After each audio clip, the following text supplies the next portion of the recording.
can't get rid of all the players, as the saying goes, so you get rid of the coach. That's all that happened here. Good morning to you. Good Thursday morning. I'm Dejan Kovacevic of DK Pittsburgh Sports. This is Daily Shot of Penguins. Comes your way bright and early every weekday morning if you're into football and or baseball. I also offer up daily shots of Steelers and Pirates right where you found this. Ron Hextall has made it abundantly clear since Game 6 that he wasn't inclined to make any changes with the Penguins' goaltending. Said all kinds of glowing things about Tristan Jarry and Casey DeSmith. This is our tandem. This is who we're going into the season with, et cetera, et cetera. Other goaltenders have struggled early on in their careers in the playoffs, and we believe in Tristan and everything else. And at the time, he also had some praise that he expressed for Mike Buckley, the goaltending coach. And I'm not going to fault Hextall or Brian Burke or anyone associated with the Penguins for saying good things about Buckley and then firing him a rather short while later.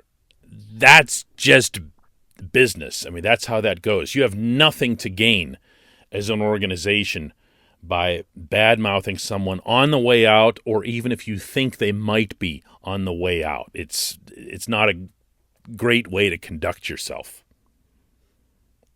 And besides, you can fire someone who you legitimately might think is good on all those other things that they said about Buckley, but maybe isn't the right fit, maybe isn't the right time. As for firing Buckley itself, what it means, and you can take this to the bank, Jarry and DeSmith are your goaltenders for the 2021-22 NHL season. And I'm talking about the whole season, and I'm talking about the playoffs. Because I've now seen enough, I've heard enough, and now we experience this to really cement it, that there is no intention whatsoever to make the salary cap space that's needed, and it probably would be significant, to acquire goaltending from the outside.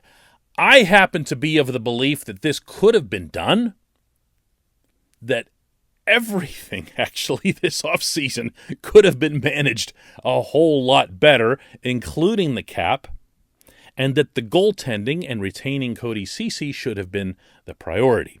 However, those ships are so far out of the harbor right now, they're out of sight. So this is what's here. Andy Chiodo, for those of you who go pretty far back in following the Penguins, former goaltender Andy Chiodo, and recent minor league goaltending instructor Andy Chiodo, is now going to have that position at the NHL level. From everything I've been told, he has done a terrific job in Wilkes-Barre Scranton. He's done a terrific job working with various goaltenders at all levels of the system, and he's earned this opportunity. And the real reason he's here is because they don't want to change goaltenders. So what they have to do in turn is at least attempt to change the narrative. And believe it or not, when I say that, I'm not talking about the outside. I'm not talking about people like me and you discussing this.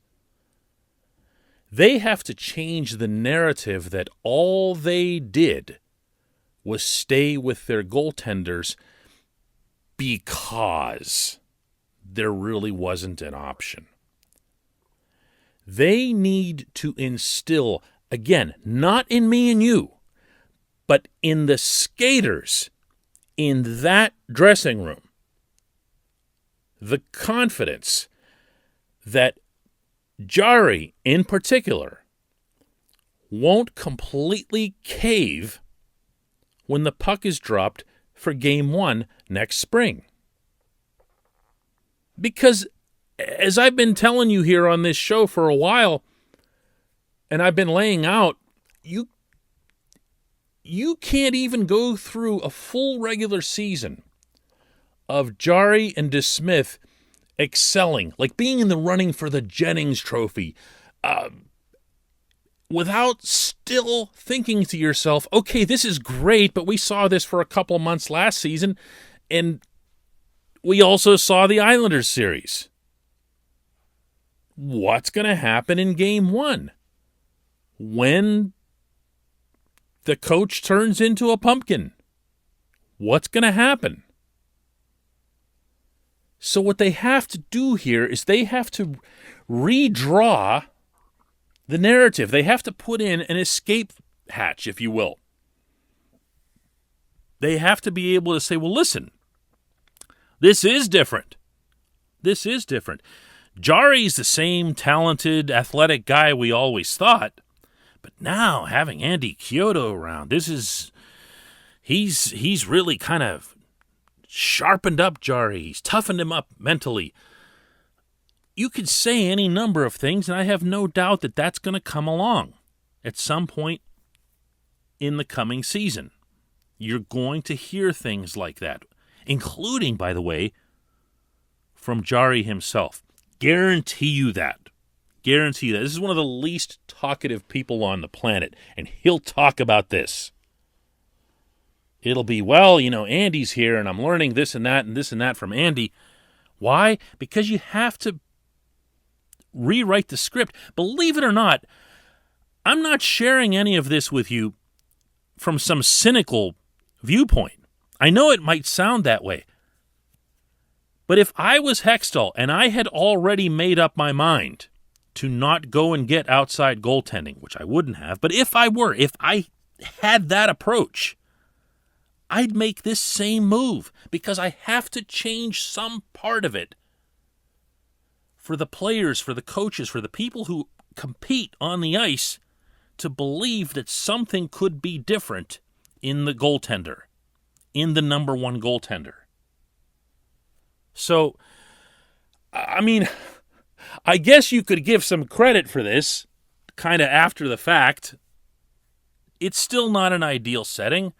I still can't get behind the concept of doing nothing about your goaltending when your goaltending was pretty much singularly responsible for knocking a pretty good team out of the playoffs in a single round. But hey, it's the Andy Chiodo era of Penguins goaltending coaching, I guess. When we come back, just one question.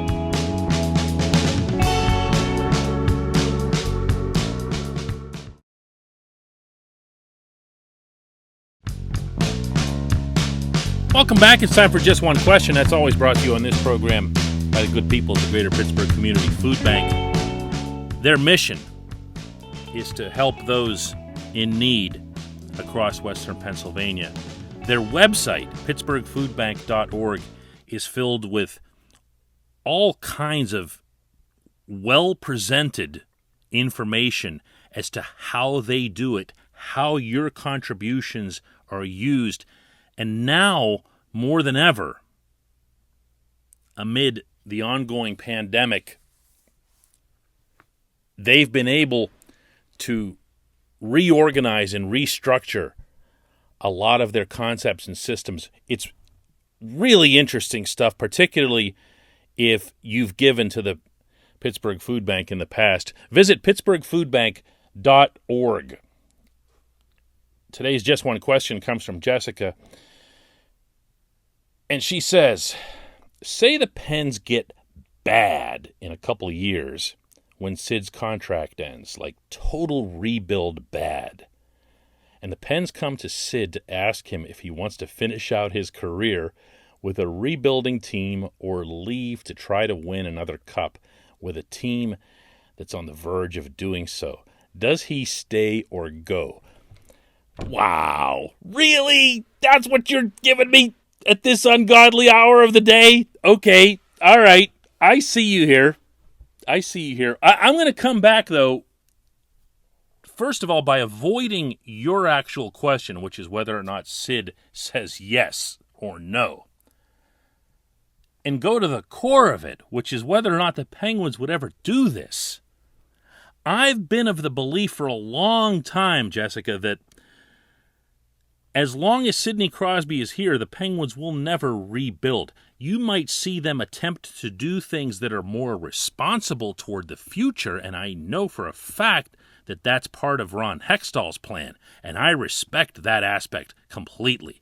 I've actually been advocating for it for quite a while. Only the previous GM wanted nothing to do with the notion, as we saw, just relentlessly trading away his draft picks.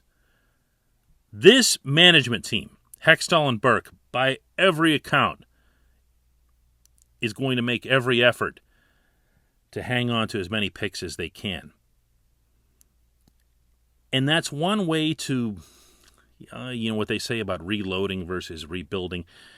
It's not really reloading in the NHL draft because you're bringing in 18-year-olds with a fairly low position in each round, and they're going to take a while to get here. You're not going to have too many that'll surprise and pop up in a couple years.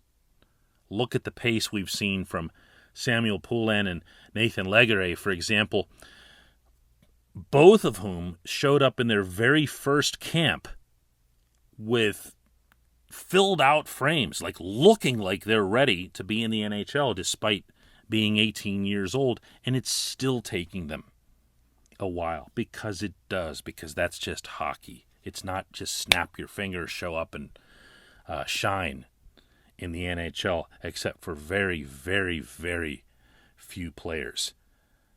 But that's the right way to go about this. There won't be a rebuild. That's my actual answer to your question. Maybe someday when Sid's not around, there'll be one. Sid has made about as clear as he possibly can that he'd prefer to be a one-team guy. It's important to some players' legacies. It's definitely important to this player's legacy. Sid has meant so much more to this franchise and to this city, meaning to some extent, on both counts, representing the construction of the new arena, the 3 Stanley Cup championships, the unmeasurable amount of civic good that he's done, that I don't see a scenario where you could see the franchise turning its back on him. That's why I can't even go to your next hypothetical, because I can't see it happening, and I really would rather not go there, because I'm sure that's what I would get from anybody that I'd bring this up with inside the Penguins. I appreciate the question, Jessica. It's good stuff. I appreciate everybody listening to Daily Shot of Penguins. We will do another one tomorrow.